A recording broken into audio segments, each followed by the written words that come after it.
The church door groaned as I pushed it open, the sound echoing through the dim-lit hall like an omen. People turned to look at me, some with pity, some with confusion, but all of them with the same silent question burning in their eyes.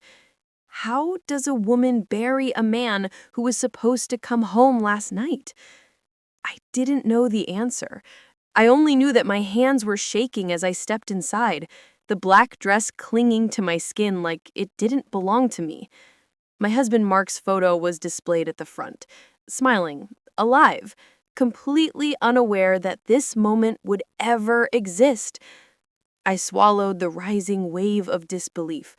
A part of me still expected him to walk in late with that crooked grin and say, "Sorry, traffic was hell." But he didn't. He wouldn't.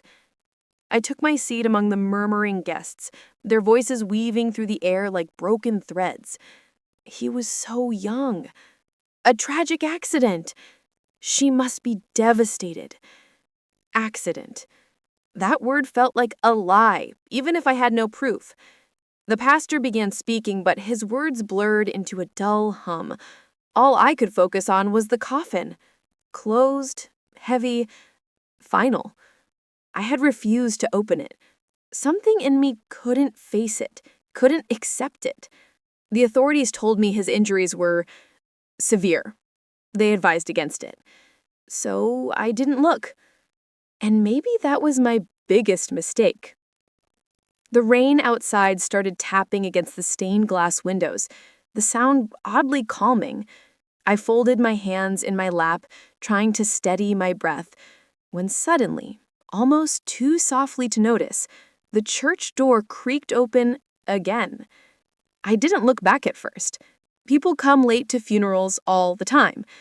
But the shift in the room, that made me turn. A man stood in the doorway, tall, soaking wet, his hair plastered to his forehead, his coat dripping onto the marble floor. The light from outside framed him like a ghost that had somehow found its way into the wrong world. He raised his eyes, and every drop of blood in my body turned to ice. Because I knew that face. I had kissed that face. I had lived with that face. I had married that face. It was Mark. But that wasn't possible. Mark was dead. He was in the coffin. The room gasped collectively as he stepped inside, his eyes scanning the crowd until they found me, locking on me, holding me captive. My breath caught in my throat. The pastor froze mid-sentence. Some guests stood up, whispering, some reaching for their phones like they couldn't trust their own eyes. Mark's lips parted slightly, as though he wanted to say my name, but something else happened first. Two men in dark suits, men I had never seen before, slipped quietly into the church behind him, their expressions unreadable, their movements calculated. One of them signaled subtly toward Mark, like he was giving an order or confirming something. Mark's face tightened, not in fear, not in confusion, but in recognition. And suddenly, I realized with chilling certainty, he knew them. They knew him. And whatever was happening, I wasn't supposed to see it. Mark took one hesitant step toward me, but the suited men stepped closer too, closing in behind him with a kind of tension that didn't belong at a funeral. My pulse hammered through my entire body. My mouth parted to speak, but no sound came out. The man I had been mourning, crying for, dreaming about only hours ago was very much alive. Or maybe he had never died at all. 1,000 questions battled inside me, but one rose above all the others, sharp and terrifying. If he wasn't in the coffin, then who was? Mark's eyes flicked to the coffin, then back at me. The fear, real fear, rippled across his face now, and he shook his head almost imperceptibly, as if warning me not to react, not to scream, not to draw attention. But it was already too late. The man closest to him reached for something inside his coat, a gesture so subtle most people wouldn't notice. But Mark noticed, and panic flared in his eyes. He moved. Fast. Much faster than someone who had just risen from the dead should have been able to. He grabbed my hand. My entire body jolted from the shock of his touch. Warm. Real. Impossibly alive. "Don't say anything," he whispered, his breath shuddering. "Please, you're in danger. They're not here for me anymore. They're here for you." The words barely registered before the church erupted into chaos. Chairs scraping, voices shouting, someone screaming. The two men lunged forward while Mark pulled me toward the side exit, every muscle in his body coiled in desperation. My heels slipped on the polished floor as I stumbled after him, my mind spinning, my throat burning with the scream I couldn't release. I couldn't understand, couldn't process any of it. All I knew was that my husband, dead or alive, was dragging me away from his own funeral, and the men chasing us were getting closer, their footsteps thundering behind us as the world I thought I knew cracked open in a single impossible moment. Mark yanked the door open, and a burst of cold air slapped my face as we stumbled into the narrow passage behind the church. The hallway smelled of damp wood and old hymn books, lit only by a flickering bulb that buzzed like an angry wasp. His grip tightened around my wrist, firm but trembling, as though the strength pulling me forward was fighting against the fear shaking through him. "Mark, what is happening?" I whispered, breathless, my voice cracking under the weight of everything I didn't understand. "Not here," he said, pulling me faster. "They can hear everything. They always do." Behind us, the heavy church door slammed open, footsteps, pounding, determined, echoed down the hall. Mark cursed under his breath and shoved me around a corner, pressing me flat against the wall. His chest rose and fell hard, his face inches from mine, water dripping from his hair onto my cheeks. His eyes, those same warm brown eyes I'd fallen in love with, were now sharp, frantic, calculating. He looked at me like I was the only real thing left in his world. "Listen," he whispered, his voice low, ragged. "No matter what you hear from them, no matter what anyone tells you, you cannot trust them. The sound of boots pounding closer cut him off. Mark clenched his jaw and moved away, motioning for me to follow. We slipped into a side storage room filled with folded tables and stacked boxes. He shut the door quietly, too quietly considering the panic in him, and locked it. The footsteps stopped just outside. My entire body tensed. The walls felt too thin, the room too small, my heartbeat too loud. "We know you're in there," a smooth voice called out. Not loud, not angry, almost polite. "Let's not make this more complicated than it needs to be." Mark squeezed his eyes shut, his shoulders shaking once before he forced them still. When he looked at me again, his expression had changed. It was the look he used to give me on nights he came home late, hiding something behind a forced calm.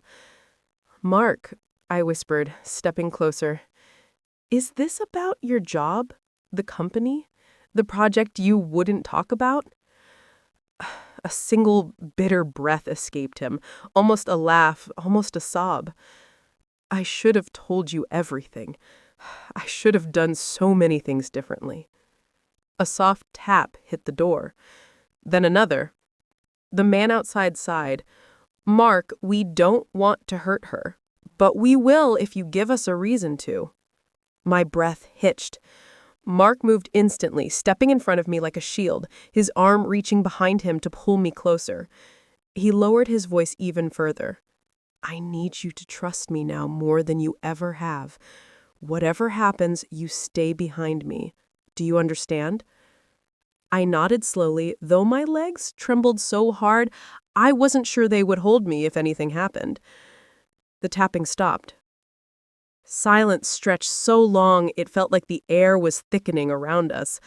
Then a loud crash exploded through the door as something slammed into it. I gasped, jumping back, clutching Mark's jacket. He held out one arm to keep me behind him, his other hand reaching into his coat in a motion that startled me. Mark, what? He pulled out a small black device, no bigger than a key fob. Not a weapon, not anything I recognized. But the moment he pressed the button, the overhead lights flickered violently, buzzing like they were short-circuiting. The walls vibrated with a low hum so deep it rattled the boxes beside us. "What is that?" I whispered. "Insurance. Or a distraction. Depends on how long it works." Another crash hit the door. It splintered slightly at the bottom. My heart clawed its way up my throat as panic wrapped around my lungs. "Mark, they're breaking in." "Then we leave before they do," he said. He crossed the room in 3 quick strides, pushing aside a pile of boxes to reveal another door I hadn't noticed, a narrow exit leading to the back of the church. It looked old, almost forgotten, the paint chipped and peeling. "How did you—" "He knows this place better than they do. He's been preparing." Preparing for what? Preparing for this? Preparing for his own funeral? Preparing to disappear? Questions swirled inside me like a hurricane, but I couldn't speak them. Not now. Not when the door behind us was splintering again. Mark twisted the old brass handle, and to my surprise, the door opened silently, the night air rushing in like a gasp of freedom. He grabbed my hand again, pulling me through the narrow frame.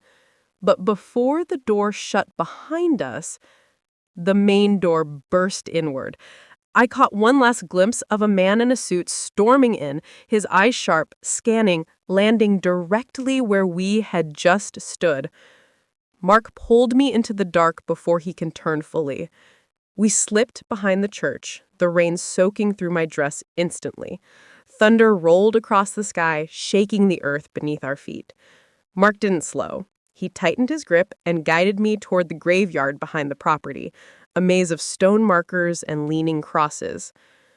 "Where are we going?" I choked out, my voice trembling. "A place they won't follow," he said. "They avoid open ground, too many angles, too many variables." The storm raged around us as we moved between tombstones, my breath cold in my chest, my hair whipping in the wind. It felt like the dead themselves were watching. Suddenly, Mark stopped so abruptly I almost crashed into him. He turned to me, cupping my face with trembling hands. The rain made his touch colder, but still familiar, so painfully familiar. "I know you're terrified, but you need to hear this before they catch up." Lightning sliced across the sky, illuminating his face, wet, desperate, haunted. "I didn't fake my death," he said. "They did. And whoever is in that coffin," his voice cracked, "he died because of me." He stepped closer, pressing his forehead to mine.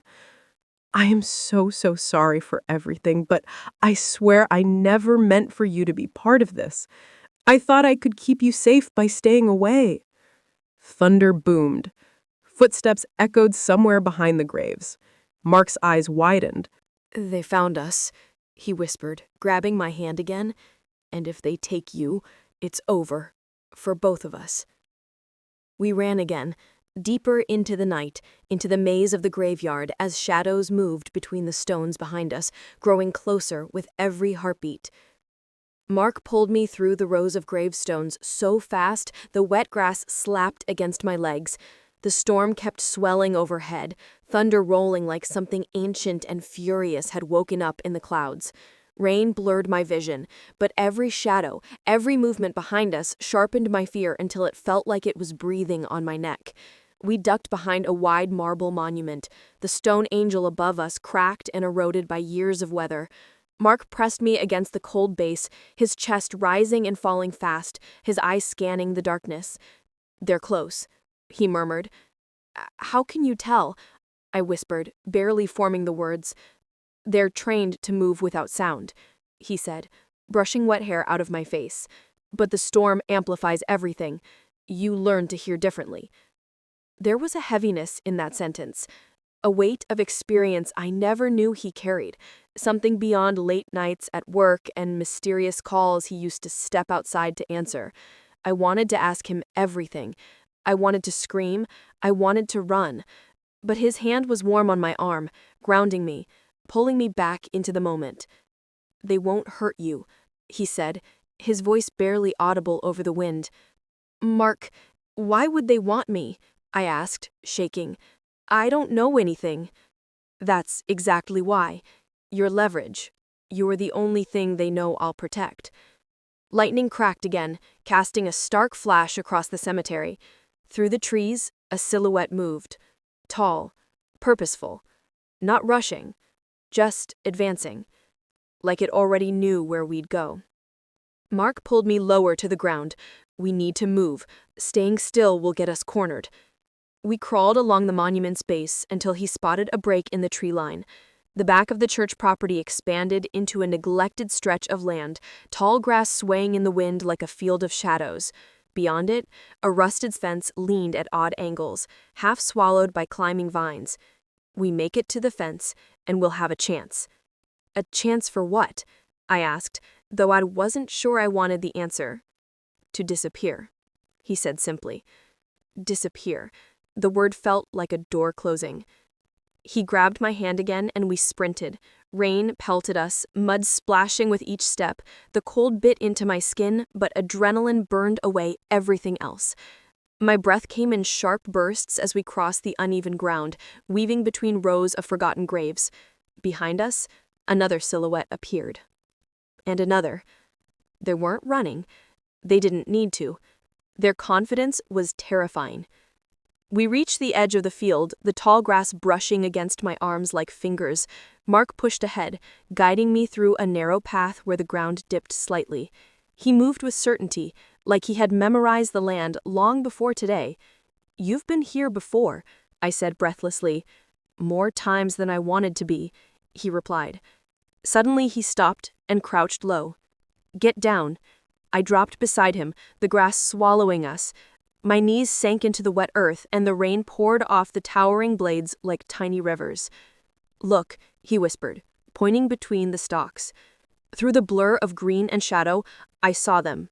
3 men in dark suits, 2 walking, one scanning the field with something in his hand, something that emitted a faint red flicker. "A scanner." Mark inhaled sharply. "They're using tracking tech. They must have activated it the second I walked into the church." My stomach twisted. "Tracking you?" "And anything on me, anything I touched." My heart lurched. "Mark, you held my hand." His eyes locked onto mine, filled with a regret so raw it cut deeper than the storm's cold. "I know," he whispered. The realization struck like lightning. I wasn't being hunted because of who I was being hunted because I touched him. A twig snapped in the distance. The men were getting closer, fanning out in a formation that felt deliberate, practiced. "We need to move now," Mark said, grabbing my waist gently and urging me forward. "Stay low. Follow exactly in my steps." I crawled behind him, the ground slick and cold beneath my palms. Every inch felt like a mile. The scanner's red light passed over the grass, missing us by inches. We reached the old fence. Up close, it looked even worse. Rusted metal, holes big enough for a small animal, but too small for us. Mark ran his hands along the top, searching. "This way," he said, leading me to a patch hidden by overgrown vines. He pulled them aside to reveal a loose panel barely held by twisted wire.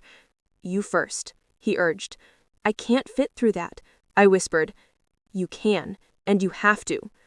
I squeezed through, the metal scraping my shoulders, snagging on my dress. I landed on the other side in the mud. Mark started to follow, pushing the panel just enough to slip halfway through. Then he froze. The scanner's red beam swept directly across his back. "Mark!" I whispered, reaching for him. "Go," he said, hissed. "Run, now." "I'm not leaving you." "You have to," he said, his voice breaking. "They'll take you. I can't let them take you." He shoved the panel closed from his side, just as a shadow loomed behind him. A hand grabbed the back of his coat. "Mark!" I cried, pounding my fists against the metal fence. "Stop! Let him go!" But they didn't. Another man appeared, pinning Mark's arms behind him with expert precision. Mark struggled once, twice, before going still, his eyes finding mine through the tangled vines and rusted wires. "I'll find you," he called out, breathless but certain. "No matter what happens, I will find you." A gloved hand covered his mouth. And then a sharp crack echoed through the storm, a sound so violent it punched the air from my lungs. Mark's body jerked. The man behind him held something metallic, smoke rising from its tip. My scream tore through the night as Mark collapsed to his knees. The sound of my scream vanished into the storm, swallowed by thunder and rain. But inside my chest, it echoed endlessly, ripping through every part of me. Mark's knees hit the muddy ground, his body folding forward in slow motion like the world itself had thickened around him. The men didn't flinch at the noise, didn't pause, didn't even check to see if I had seen. They already knew I had. I pressed myself harder against the rusted fence, fingers clawing at the metal until rust flaked under my nails. Mark, look at me!" My voice cracked, desperate, half choking on sobs that wouldn't fully form. One of the men bent down, checking Mark with quick, clinical movements. Not the tenderness of someone trying to help, the efficiency of someone confirming a job. But Mark moved. Barely. A twitch of his shoulder, a shallow rise of breath. He wasn't dead. He wasn't. The man straightened and turned to the other. Impact low. He's alive. Alive. Alive. The words set every nerve in fire inside me. I didn't know whether to cry or collapse or scream again. Sedate him, the taller man ordered. "We'll transport him once he's stable." Sedate. Transport. They weren't done with him. They had plans for him that didn't involve mercy. My body shook uncontrollably, mud soaking into my clothes as I pushed against the fence again, the vines scratching my arms like nature itself was trying to hold me back. "Stop!" I shouted, though my voice was hoarse, fading. "Stop! Please! Don't take him!" None of them turned. None acknowledged that I existed. They were trained for this. Trained to move with a single focus, trained to shut out anything else. Mark lifted his face toward me, his eyes barely opened, unfocused, heavy with pain. But he saw me. And in that split second, the storm vanished, the world vanished. It was just us. His lips parted, forming words I couldn't hear, washed away by rain and distance and the weight of everything collapsing around us. A needle flashed in the lightning. One of the men injected something into his neck. His body slumped instantly, his head falling forward, rain dripping from his hair to the ground. "No!" The sound tore from me so violently it felt like something inside me ruptured. The tall man finally turned his head, scanning the fence with calculating eyes. A chill rolled up my spine. He was looking for me now. The vines, the fence, the shadow of the cemetery behind me gave me some cover, but not enough. Not nearly enough. I pressed myself harder against the rusted fence, fingers clawing at the metal until rust flaked under my nails. Mark, look at me." My voice cracked, desperate, half choking on sobs that wouldn't fully form. One of the men bent down, checking Mark with quick, clinical movements. Not the tenderness of someone trying to help, the efficiency of someone confirming a job. But Mark moved. Barely. A twitch of his shoulder, a shallow rise of breath. He wasn't dead. He wasn't. The man straightened, turned to the other. Impact low. He's alive. Alive. Alive. The word set every nerve in fire inside me. I didn't know whether to cry or collapse or scream again. "Sedate him," the taller man ordered. "We'll transport him once he's stable." Sedate. Transport. They weren't done with him. They had plans for him that didn't involve mercy. My body shook uncontrollably, mud soaking into my clothes as I pushed against the fence again. The vines scratching my arms like nature itself was trying to hold me back. "Stop!" I shouted, though my voice was hoarse, fading. "Stop! Please, don't take him." None of them turned. None acknowledged that I existed. They were trained for this, trained to move with a single focus, trained to shut out anything else. Mark lifted his face toward me. His eyes barely opened, unfocused, heavy with pain. But he saw me. And in that split second, the storm vanished. The world vanished. It was just us.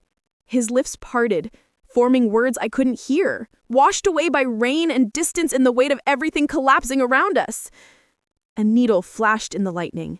One of the men injected something into his neck. His body slumped instantly, his head falling forward, rain dripping from his hair to the ground. No! The sound tore from me so violently it felt like something inside me ruptured. The tall man finally turned his head, scanning the fence with calculating eyes. A chill rolled up my spine. He was looking for me now. The vines, the fence, the shadow of the cemetery behind me gave me some cover, but not enough. Not nearly enough. I dug lower, heart hammering so loudly I swear it shook the wet grass. "Find the breach," the tall man said. "She got through here. She can't be far." She. He said she. So they knew exactly who I was. They knew I wasn't some innocent bystander who accidentally got involved. They knew me. They had been watching, tracking, waiting. Hands trembling, I crawled backward, the mud cold and thick under my palms. My breath shuddered in and out, barely controlled. I didn't dare stand, didn't dare run yet. Their voices were too close. Footsteps moved along the fence, the grass parting under boots. I reached the tree line behind me and slipped into the shadows, crouching low, wiping rain from my eyes with trembling fingers. My whole body felt like it was made of electricity and fear.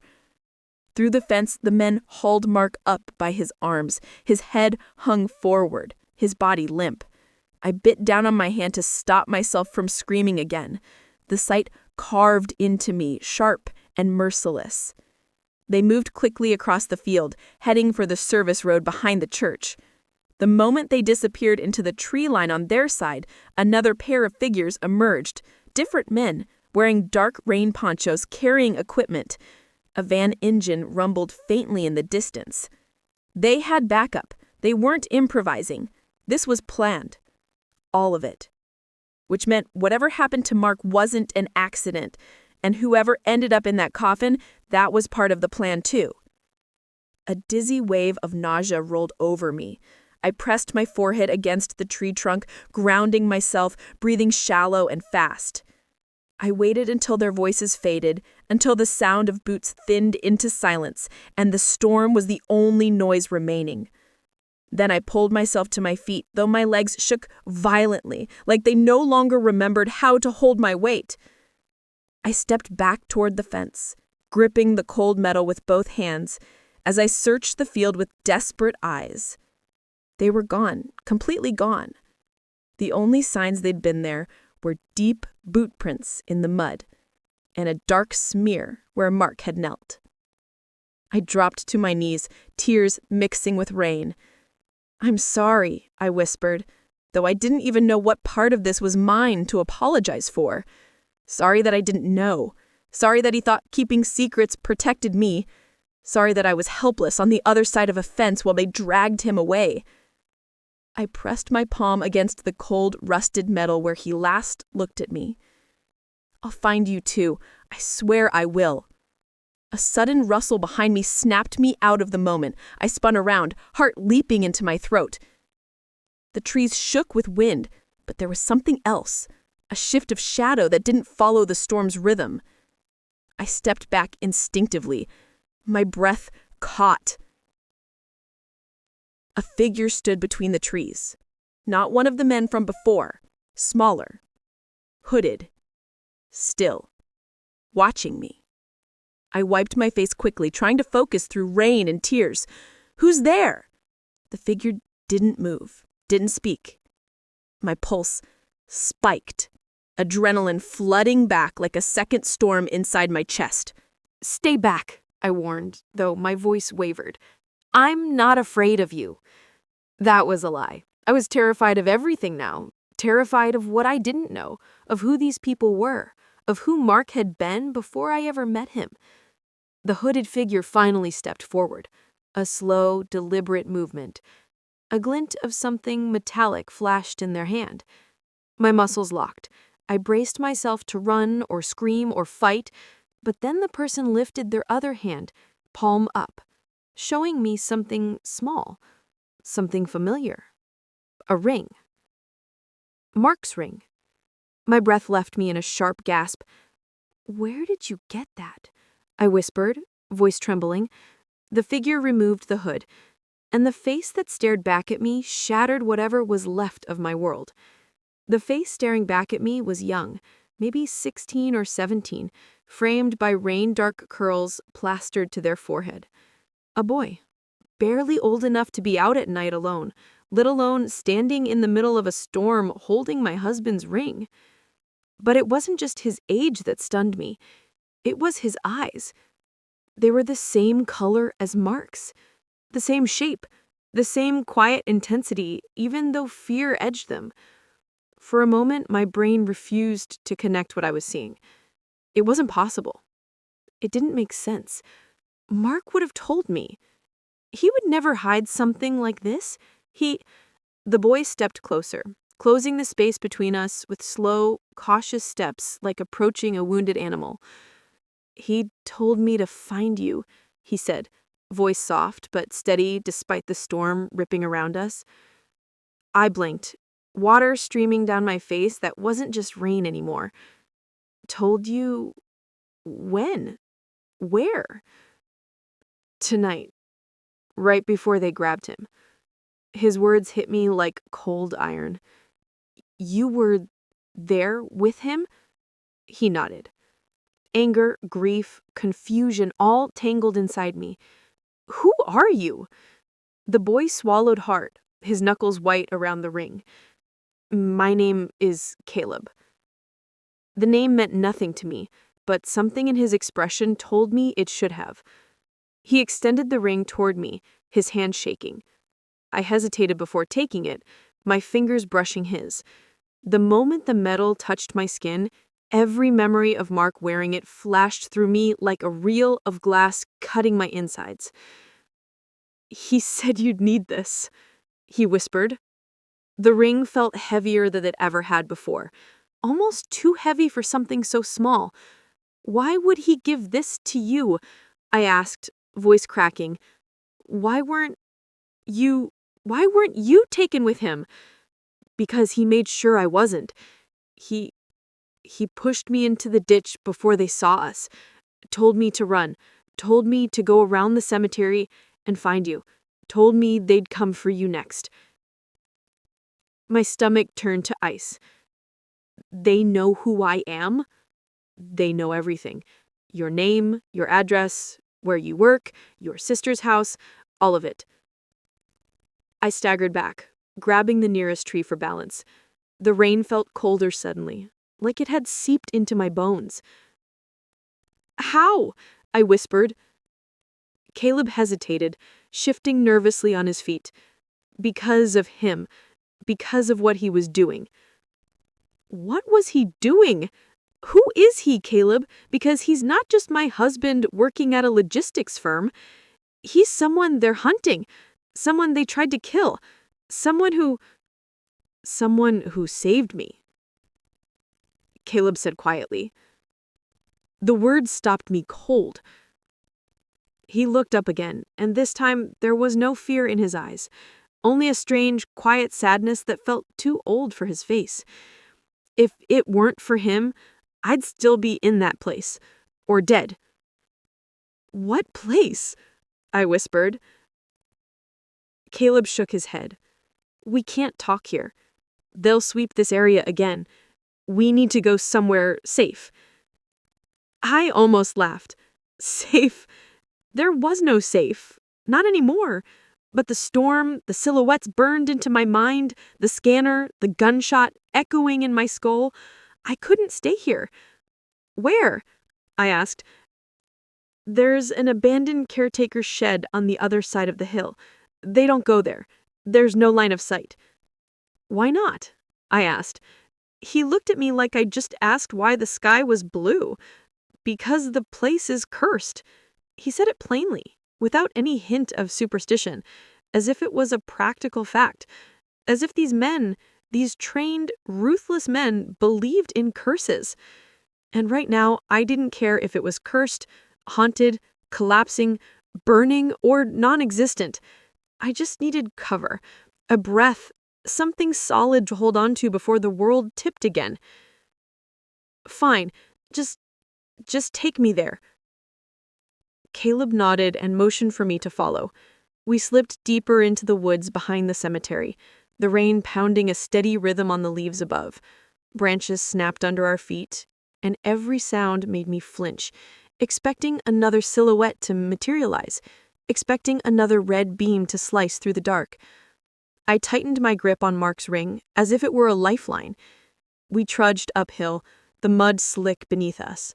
Caleb moved with surprising ease, like he knew the terrain well.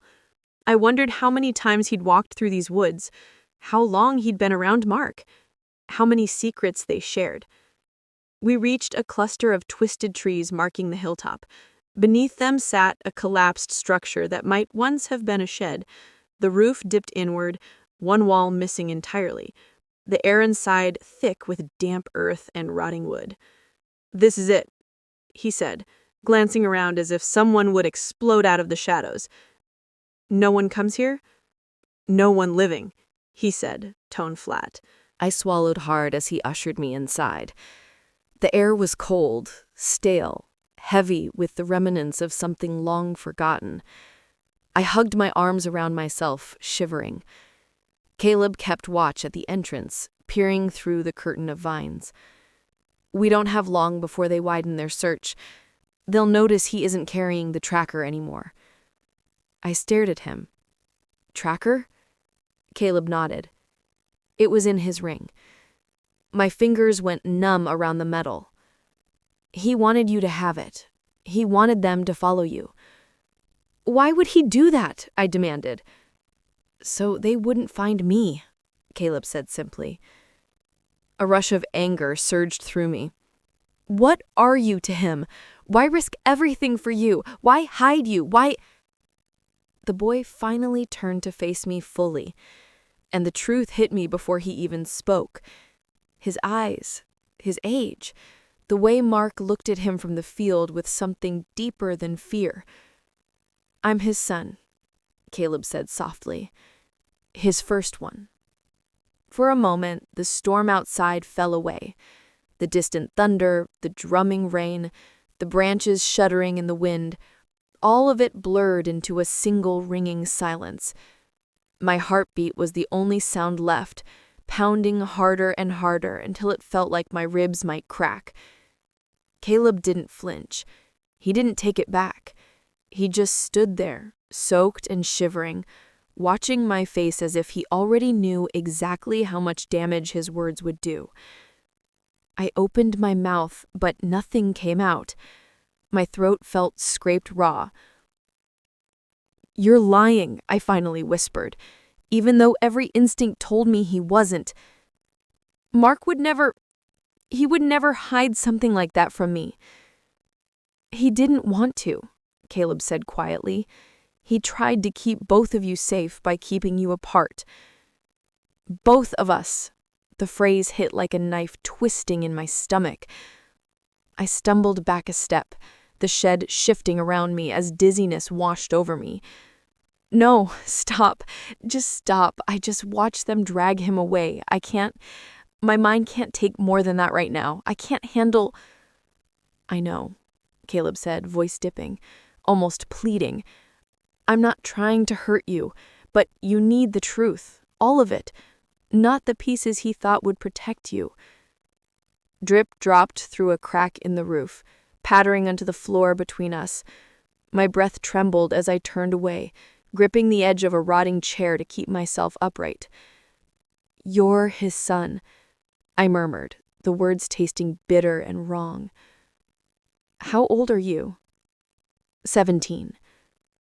17, which meant Mark had a whole life before me, a life he never talked about, a child he never mentioned, not once. I closed my eyes, my voice cracking. Why didn't he tell me? Because the people after him, they were after me first. Caleb's voice tightened like the memory itself hurt. He broke me out of the facility they kept me in. He spent years hiding me, moving me, trying to give me a real life, but they could never.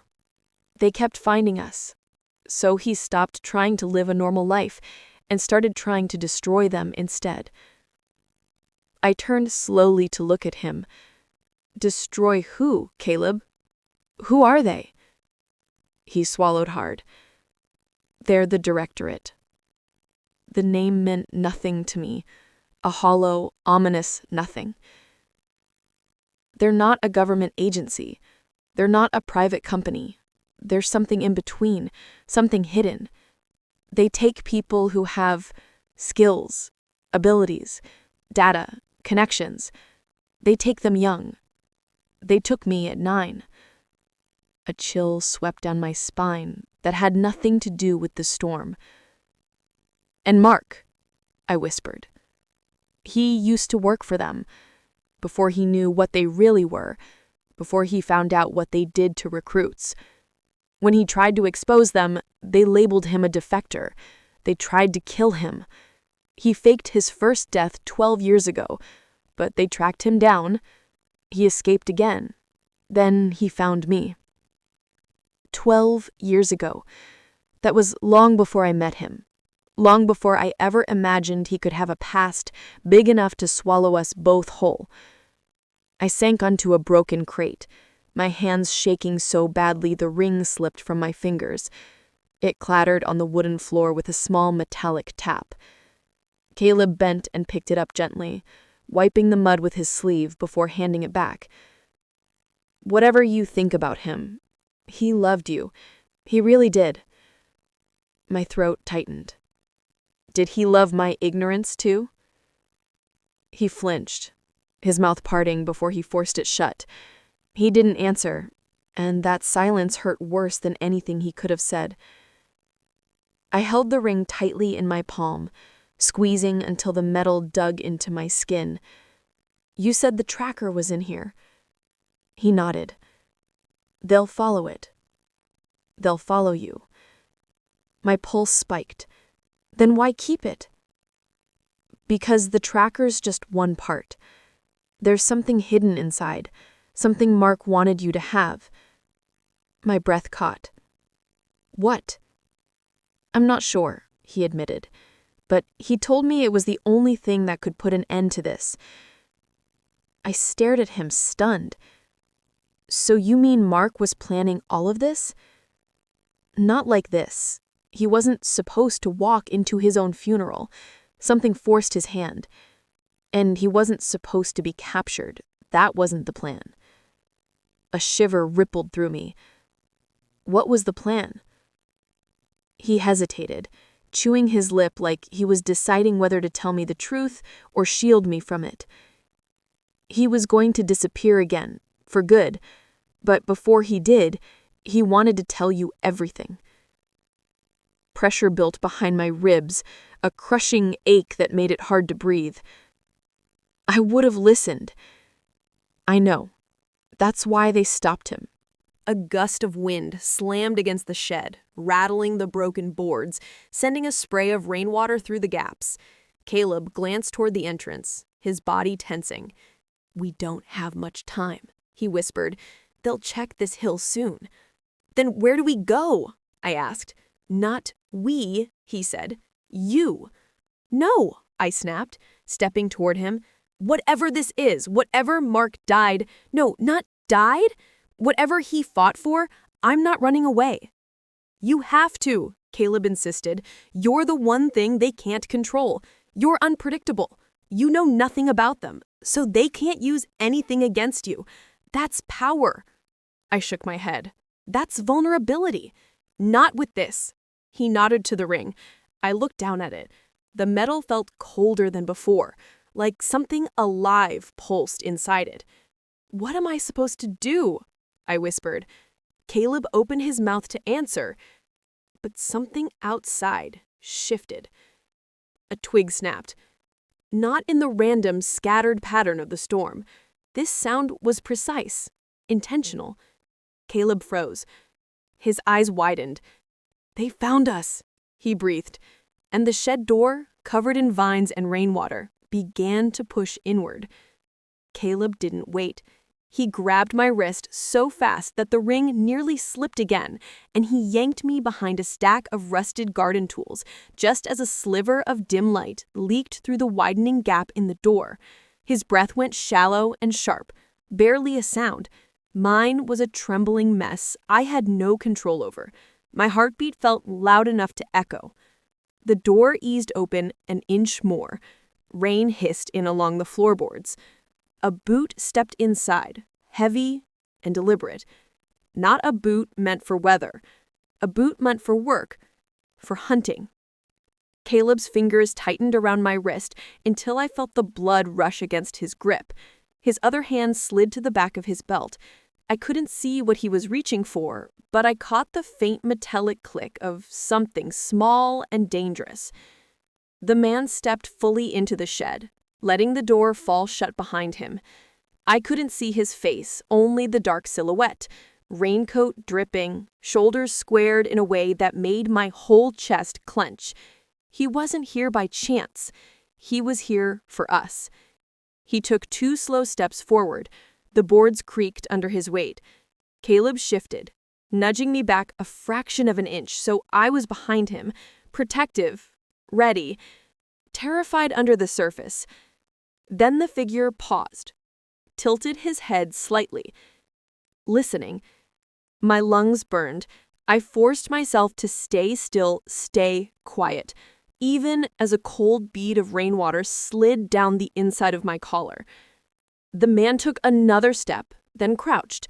His hand brushed over the muddy footprint I'd left near the door. He studied it for a long, long moment. Caleb leaned toward me, barely audible. "If he turns toward us, run. Through the back wall. It's soft. Just go." I shook my head once, quick and small. I wasn't leaving him. Caleb didn't argue, but the look he gave me said everything he didn't have time to say. Don't be stupid. Don't be brave. Just survive. The man rose again, turning slightly, and that's when a burst of white lightning lit the cracks in the shed. For a single heartbeat, I saw his face. Sharp, expressionless, eyes like polished steel. A man who didn't look like a person so much as an instrument. Then the darkness swallowed him again. Caleb tensed. The stranger turned toward the tools we were hidden behind, slow and certain. He knew. Caleb moved first. He shoved me sideways, hard enough that I stumbled into the weak panel of the shed wall. The rotten wood gave way with a crack, splintering around me as I fell backward into the wet grass outside. I hit the ground with a sharp shock of pain. Rain slapped my skin. Mud splashed across my arms. Inside the shed, 2 shadows collided. I scrambled to my feet, but the mud sucked at my shoes, pulling, slowing me. I grabbed at a vine, using it to haul myself upright just as a grunt of pain echoed from inside. "Caleb!" I cried before I could stop myself. The fight shifted. I heard a harsh shove, a body hitting the wall, a muffled curse. Caleb burst out through the broken panel an instant later, grabbing my arm with one hand and clutching something small and metal in the other. He said, "Run! I'm not leaving! Run!" He didn't wait to see if I listened. He dragged me uphill, away from the shed, away from the shadow that emerged from the hole we'd just escaped through. The rain turned everything slick and treacherous, but Caleb moved like he'd been running for survival his whole life. Maybe he had. I risked to look back. The man was following. Not rushing, not stumbling. Just walking. Steady. Focused. A predator who knew the chase would end when he chose it to. My breath tore through my throat in ragged gasps. I could barely see the path through the downpour. The hillside blurred into rivers of mud. My legs burned. My lungs screamed. Storytelling? Dramatic? friendly. Caleb pushed me behind a sagging stone wall, shielding me with his body as another flash of lightning streaked across the sky. "We're not outrunning him," he said, voice low. Fear prickled up my spine. "Then what do we do?" Caleb lifted the metal object in his hand. It was the size of a thumb, shaped like a tiny capsule, with seams etched around its edge. He pressed it into my palm. "Mark wanted you to have this, not me. You." "What is it?" "Something that makes you a target. And the only person who can end this." Rain hammered the stones above us. The wind howled through the trees like something alive and furious. "I don't understand," I said, voice breaking. "You will when you open it." I looked down at the capsule. It felt unnervingly heavy for its size. "How?" I asked. Caleb hesitated. Then his jaw tightened. "Your ring." My stomach dropped. The ring on my finger pulsed faintly, just once, like a heartbeat. Before I could ask more, footsteps crunched close. Not far. 30 feet maybe. Less. Caleb's eyes met mine. "Go. Now." "No." He grabbed my shoulders. "I'm not asking." "You think I'm leaving you? After everything you just told me?" "You don't have a choice. If he takes you, everything Mark died for is gone." Lightning lit the hillside again, and in that flash, I saw the man cresting the rise, rain sliding off his coat, eyes fixed on us. Caleb shoved me backward. "Run." I didn't move. He stepped in front of me, blocking the assassin's line of sight. The man paused several yards away, head tilting again, like he was studying something invisible. Then his gaze dropped to the ring on my hand.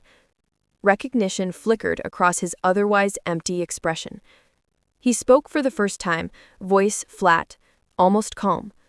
"Return the device." Caleb shifted, shielding me more fully. "You're not getting anything from her." The man didn't even acknowledge him. His eyes stayed on me.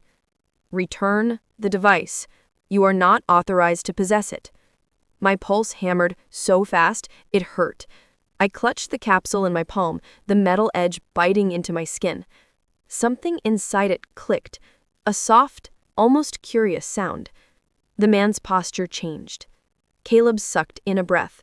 "Move." But before I could, the capsule warmed, then vibrated softly, and the ring on my finger emitted a faint, delicate pulse of light. The assassin took a single step forward, reaching for something under his coat. Caleb braced to fight again, and the capsule, nestled in my trembling hand, began to open on its own. The capsule split down the center with a gentle hiss, as if it had waited years for the exact pressure of my grip and the exact pulse of the ring to allow it to breathe again.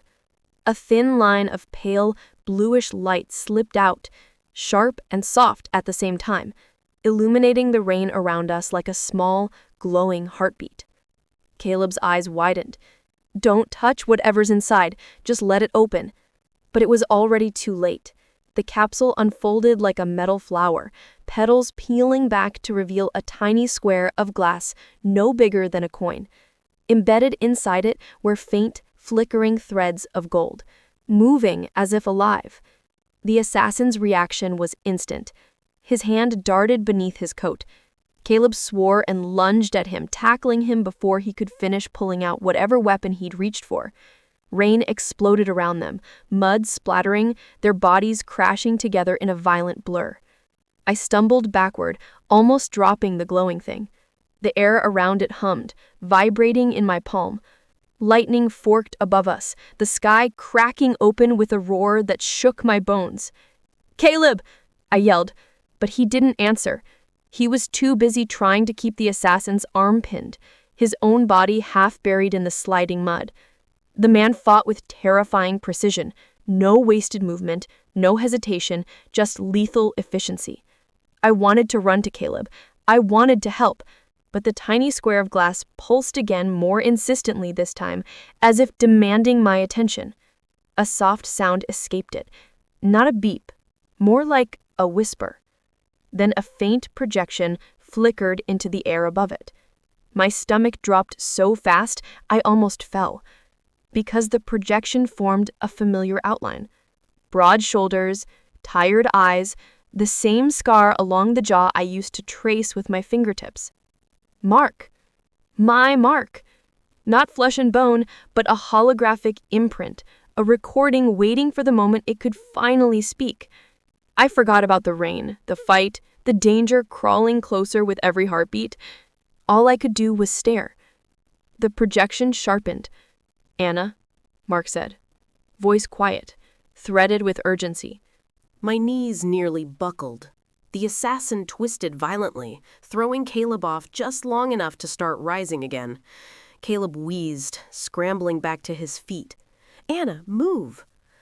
But I couldn't. Not when the ghost of my husband was standing in my hand, looking at me with an expression I hadn't seen since the night before his faux accident last spring. The night he sat at the kitchen table, silent, distant, staring at me like he knew something he couldn't say. The projection continued, unaware of the chaos around us. "If you're seeing this," Mark said, "it means they bought to me before I could get back to you." A sob tore out of me, real and raw. The assassin surged toward me. Caleb grabbed his coat, yanking him back, but the man drove an elbow straight into Caleb's ribs. The crack echoed. I should have run.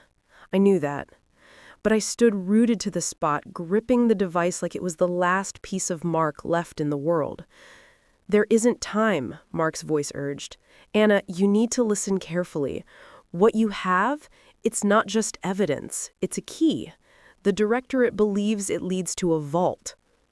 Rain hammered my hair down against my face. My chest felt too small for my heart. "But they're wrong," Mark said. "It doesn't open a vault. It opens a person." A chill sliced down my spine. The projection glitched once, then steadied. "The boy who found you, Caleb, he's more than my son." Behind me, the assassin broke free of Caleb's grip. Caleb coughed, stumbling back, but he surged forward again, throwing himself between us. Mark's voice sounded closer now, more desperate. "He's the lock. And you?" The projection flickered, distortion rippling through the light. "Anna, you are the only one who can unlock him safely, without triggering what they built inside him." The words hit like a punch. My breathing went shallow, my pulse roared in my ears. "Inside him?" The assassin charged. Caleb slammed into him again, but the man caught Caleb's arm mid-strike, twisting it behind his back, forcing him to his knees. Caleb gasped, his breath breaking. The projection kept talking, remorse twisting Mark's voice. "I'm sorry I couldn't tell you sooner. I'm sorry I left you to carry this alone, but you're stronger than you think, stronger than I ever was." The assassin shoved Caleb's face into the mud, one knee on his spine, pinning him brutally. Caleb choked. "Anna, go!" Mark's final words sliced through the chaos. "Whatever happens, don't let them take him. Not alive." The projection vanished, just like that, gone, leaving only the humming glass square and the storm swallowing everything else. The assassin arose, dragging Caleb up by the collar. Rain streamed off his coat in sheets, and his grip on Caleb tightened with professional inevitability. "Target secured," the man said calmly, as if reading from a script. "Secondary objective requested." His eyes found mine again. He extended a hand. "The device." My blood iced over. My muscles locked. Caleb rasped, "Don't give it to him." The assassin lifted Caleb a little higher. Caleb winced, jaw clenched in pain, rain mixing with mud across his cheek. "This is your last chance," the man said. Something snapped inside me. A small, fragile part of me that had been frozen with fear suddenly cracked open, spilling something hotter, sharper, more alive. I stepped back. The assassin frowned, adjusting his stance. Do not run. I didn't run. I closed my fingers around the glowing device, and I pressed it against the ring on my hand. The moment metal touched metal, the world shifted. A pulse shot through me like a shockwave. The air around us rippled with a low, vibrating hum that rolled through my bones. The device flared, bright. The assassin moved, trying to reach me, but Caleb convulsed violently in his grip. Not from pain, from activation. His eyes snapped open, glowing with the same pulsing light as the device. Rain froze in the air. The storm held its breath, and Caleb, trembling, whispered in a voice that didn't sound fully human, "Anna, run."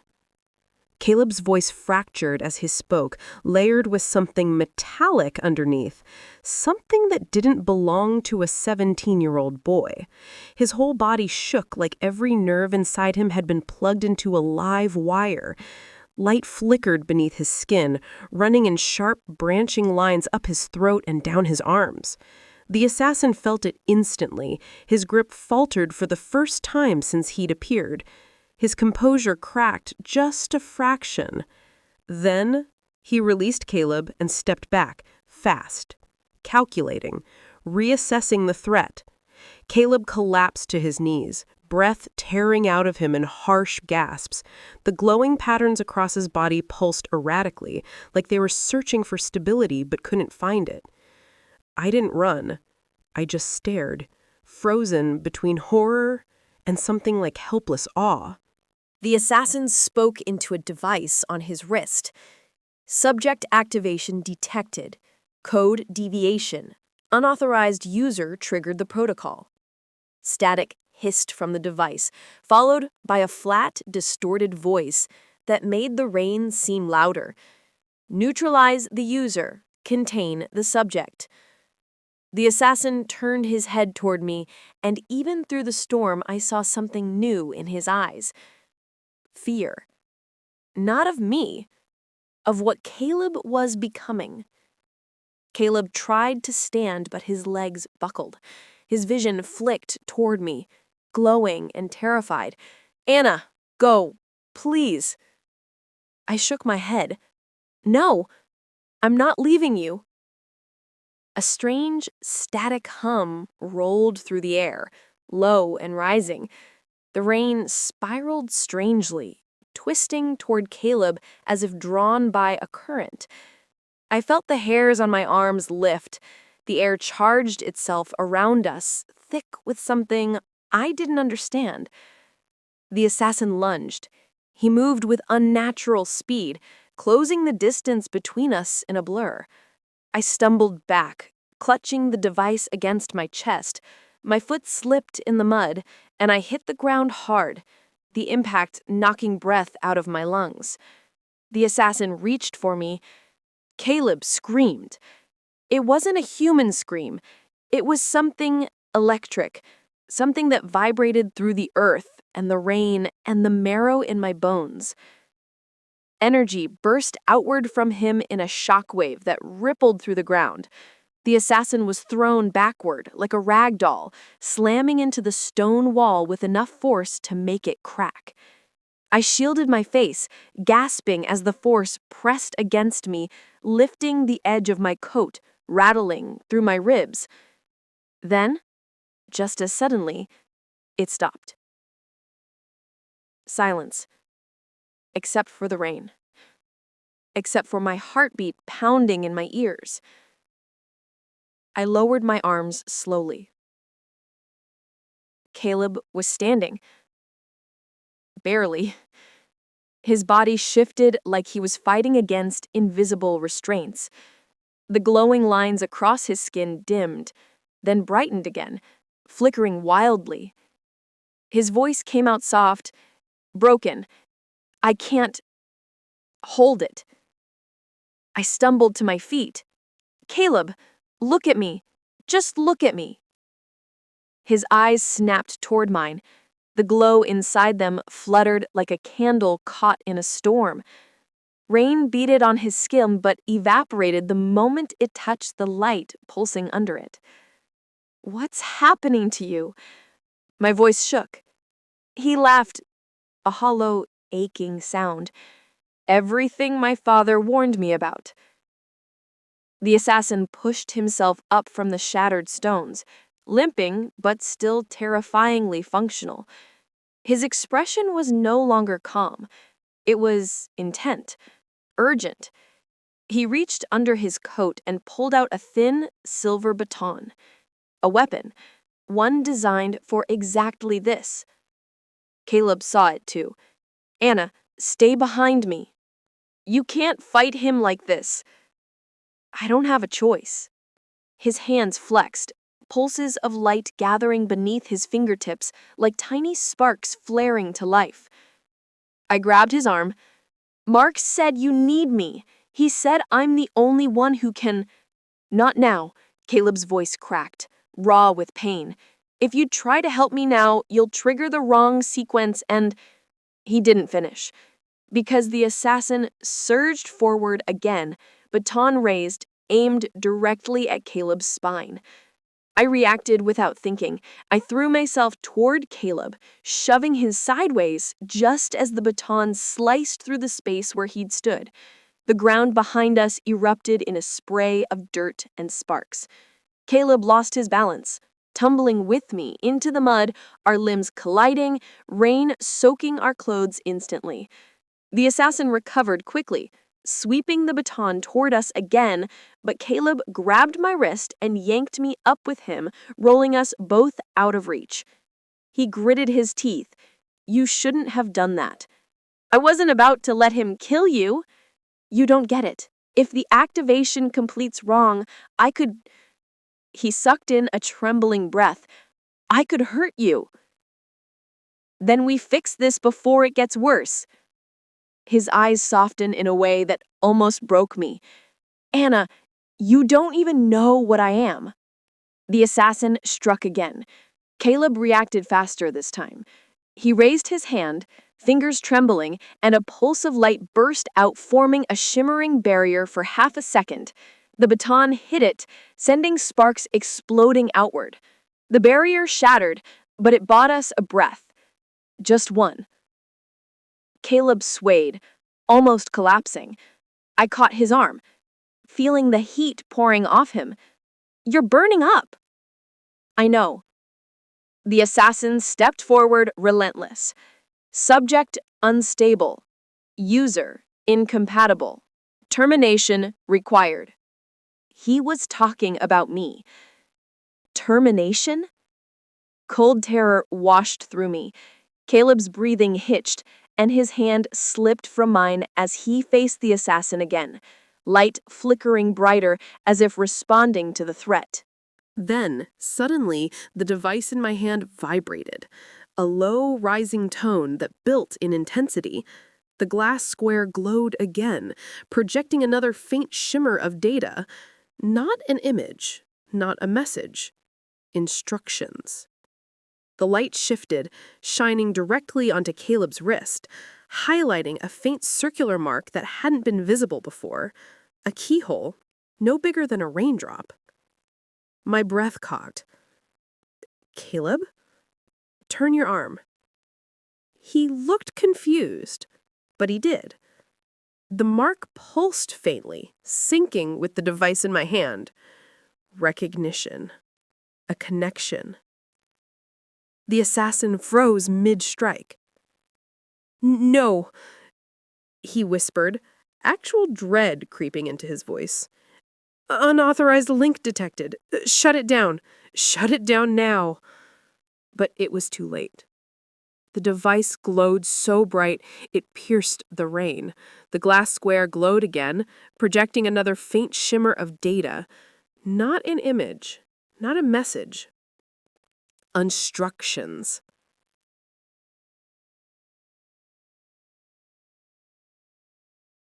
The light shifted, shining directly onto Caleb's wrist, highlighting a faint circular mark that hadn't been visible before. A keyhole, no bigger than a raindrop. My breath caught. "Caleb?" Turn your arm." He looked confused, but he did. The mark pulsed faintly, syncing with the device in my hand. Recognition. A connection. The assassin froze mid-strike. "No," he whispered, actual dread creeping into his voice. "Unauthorized link detected. Shut it down. Shut it down now!" But it was too late. The device glowed so bright it pierced the rain. The mark on Caleb's wrist lit up in response. Something between them clicked. A lock sliding open, a seal breaking after years of resistance. Caleb cried out, falling to one knee as a surge of light tore through him. The assassin charged, desperate, swinging the baton, and I stepped between them without even thinking. The device raised high, the light shooting outward in a blinding arc that struck both Caleb's wrist and the oncoming weapon. A blast of energy detonated. Thunder roared overhead, the hillside shook.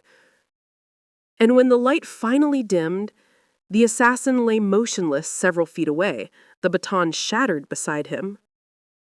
Caleb lifted his head slowly, blinking through the fading glow, pupils dilated, expression dazed. The mark on his wrist had changed. It wasn't a keyhole anymore. It was open, activated, unlocked. And he whispered my name like he wasn't sure the world was real anymore. "Anna, what did you do?" The assassin looked at me, really looked, and something in his expression shifted, like a soldier seeing not an enemy, but a woman soaked in rain and grief, holding the last message of a man she loved. Finally, he nodded once. Sharp, reluctant, resigned. "I'll report you both dead," he said. "It's all I can do." Without another word, he turned and limped into the storm, swallowed by the rain and the night, and the remnants of the life he'd lived before this moment. When he was gone, Caleb exhaled shakily, dropping to his knees as if the weight of everything had finally arrived. I knelt beside him. "Hey, you're all right." He looked up at me, eyes full of exhaustion and awe. "I don't know what happens now." "Neither do I admitted, "but we're not doing it alone." He closed his eyes like those words were the first warmth he'd felt in his entire life. I took his hand. The storm eased into a gentle drizzle, the clouds lifting just enough for the moon to break through in a silver glow. Caleb looked at the sky, then at me. "Anna, thank you for trusting me, for choosing me." "I didn't choose you," I said softly. "You were already chosen by Mark, and he never chose wrong." A small, fragile smile tugged at his lips. We stood together on the muddy hillside, rain-washed, breathless, holding a future neither of us had seen coming. A widow, a boy engineered to be a weapon, and a secret that could destroy the most dangerous organization in the shadows. We weren't ready. We weren't safe. But for the first time since Mark walked into his own funeral, I felt something warm spark in my chest. Possibility. The beginning of something terrifying and extraordinary. And as Caleb squeezed my hand, steady despite everything he'd endured, one thing became clear. This wasn't the end. It was the moment everything finally began.